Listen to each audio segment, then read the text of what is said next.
कामना के साथ आप सभी का श्री विद्या मानव कल्याण फाउंडेशन में हार्दिक स्वागत एवं अभिनंदन। आइए गुरु वंदना करते हैं। ओम श्री दक्षिणामूर्ति गुरुवे नमः। ओम शांतं त्रिनेत्रं विदुकांति शुभ्रं संविव्रतं दोष्कशुभै चतुर्भिः मुक्ताक्षमालां कलशं सुधाया श्रीज्ञानमुद्रामपि पुस्तकं च दिव्यांबरं चन्दनगन्धलेपैः समुज्ज्वलाङ्गमणिरत्नकैः च वीरासनस्थं च शशाङ्कचूडं श्रीदक्षिणामूर्तिगुरुं स्मरामि। होत्रागृहोत्रागृहविश्यहोत्री होमादि सर्वाकृतिभासमानम् यद्ब्रह्म तद्बोधवितारणीभ्यां नमो नमः श्री गुरुपादुकाभ्याम। एक बार फिर से आप सभी का हार्दिक स्वागत एवं अभिनंदन। दोस्तों, पिछली कड़ी में हम लोग इच्छा जो विषय है उस पर चर्चा कर रहे थे कि उसका क्या महत्व है।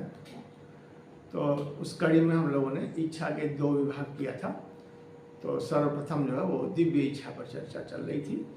तो उसमें ये संक्षिप्त उसका कर देते हैं कि दिव्य इच्छा से तात्पर्य है कि हम जब उत्पन्न होते हैं भगवती के अंश से अलग होते हैं, तो अलग होते समय हमें जिस इच्छा का अहम या आभास होता है, हमारे मन में कल्पना साकार लेती है कि इसे हमको करना है, तो उसी अहम के उससे हम लोग जो है अपना अलग अस्तित्व रख के आ जाते हैं, सृष्टि में आ जाते हैं। तो वो जो इच्छा है वही दिव्य इच्छा है। और उस इच्छा का जब हम प्रसार करते हैं अपने अंदर, जब उसका स्वभाव गुण लेकर के हम उस दिव्य इच्छा का दिव्य भाव के साथ, जैसा हम खष्टम आवरण में वर्णन करते हैं कि सर्वमंगल की भावना हो, सर्व कामना सबकी संतुष्ट होने वाली हो, सबको सुख प्रदान करने वाला हो, मतलब सर्वे भवन्तु सुखिनः सर्वे भद्राणि पश्यन्तु माँ कश्चित् दुःखभाग् भवेत्। जब इस तरह की भावना से ओतप्रोत होकर हम अपने अंदर गुणों का विकास करते हुए, इस धर्म को धारण करते हुए उसका जब प्रसार करते हैं समस्त सृष्टि में, जैसे एक फूल खिलता है तो लोग स्वतः उसकी ओर आकर्षित होते हैं। तो वही स्थिति हम लोग की भी है कि जब उन गुणों का हम लोग धर्म के साथ जब धारण करते हैं और तदनुसार जब आचरण व्यवहार में करते हैं, तो उसकी कीर्ति यश फैलने लगता है और स्वाभाविक रूप से हम लोग उच्चतर स्थिति को प्राप्त होते चले जाते हैं। और जो भी आवश्यक गुण हैं वो दिन प्रतिदिन हमारे अंदर अपने आप बढ़ते चले जाते हैं, जैसे ही हम उस धर्म का आचरण अपने व्यवहार में लाते हैं।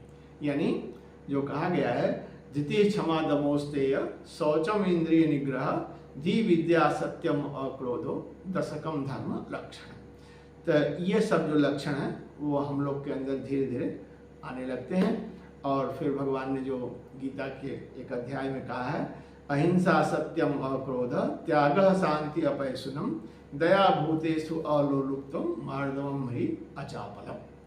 तो जैसे ही हम धर्म के साथ धारण करते हैं तो ये सारे के सारे गुण, अहिंसा, सत्य, क्रोध न करना, त्याग, शांति, किसी की निंदा न करना, प्राणी के लिए हमेशा सद्भाव और दया का भाव, किसी चीज़ का लालच न करना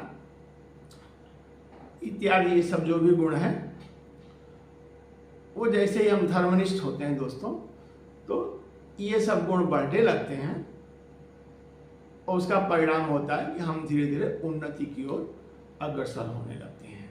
क्योंकि जब तक आप त्याग नहीं करेंगे तब तक जो है वो फिर आप जो है आगे की प्रगति जो है वो खुद ही अवरुद्ध कर लेते हैं। इसलिए श्री गुरु ने जो अपना ध्येय वाक्य उनका है, उन्होंने अपना ध्येय वाक्य रखा है, अहिंसा सत्यम अक्रोध त्यागः शांति अपैशुनम।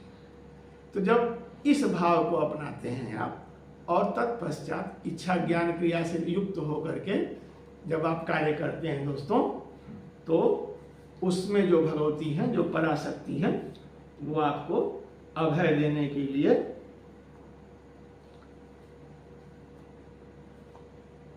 स्वयं जो प्रकट हो जाती हैं।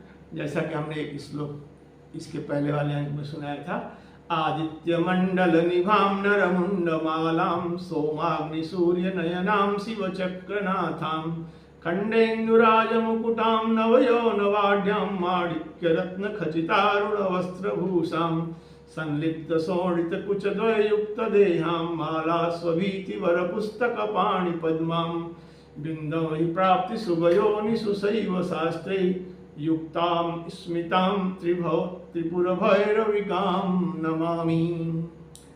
तो दोस्तों, जब आप इन सब गुणों से ओतप्रोत होते हैं तो भगवती जो है आपका मार्ग प्रशस्त करती हैं, और वो जो नरमुंडमाला धारण की हैं तो आप उसमें धीरे धीरे जाके सुशोभित होने लगते हैं, और यही आपकी जो है अंतिम स्थिति है, यही आपका असली लोक है।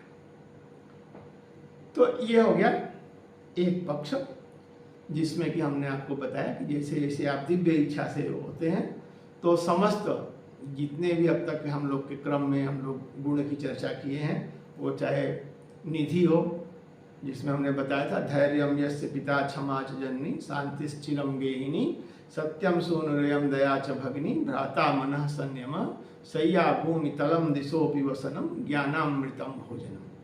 तो आप जो है सब कुछ से ऊपर उठते हुए, और जो भी विराट स्थिति है, जो भी योग की सर्वोत्कृष्ट अवस्था है, उसमें धीरे धीरे आप स्थित होते चले जाते हैं, और प्रगति जो है आपकी असत्य से सत्य की ओर, जो आपका पथ है, जिस राह के आप पथिक हैं, उसकी यात्रा जो है आप आरंभ कर देते हैं। तो इसी के साथ दोस्तों, जो दिव्य इच्छा है उसके बारे में हम लोग की चर्चा पूर्ण हुई। अब हम लोग कल के अंक में जो संसार में हम इच्छा का जो सृजन होता है उसके बारे में चर्चा करेंगे, और देखेंगे कि उसका क्या फल है।